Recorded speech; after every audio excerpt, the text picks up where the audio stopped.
তারিখ মুজ গজাইছে বললে তো ভাবলইও না প্রথম জৈবনে বিয়ে করলে তোমার মতো একটা পোলা থাকতে বেদব।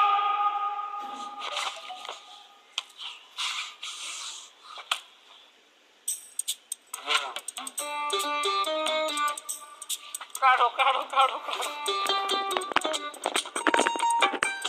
আল্লু বেবি দেখো না আমাদের আজকের টিকটা কি সুন্দর হয়েছে। দেখো হাজার হাজার ভিউ হবে। 5 লাখ লাখ বিয়ে হইবে।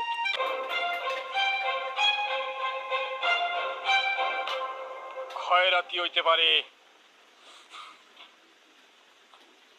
500 নিচে ভিক্ষানি না।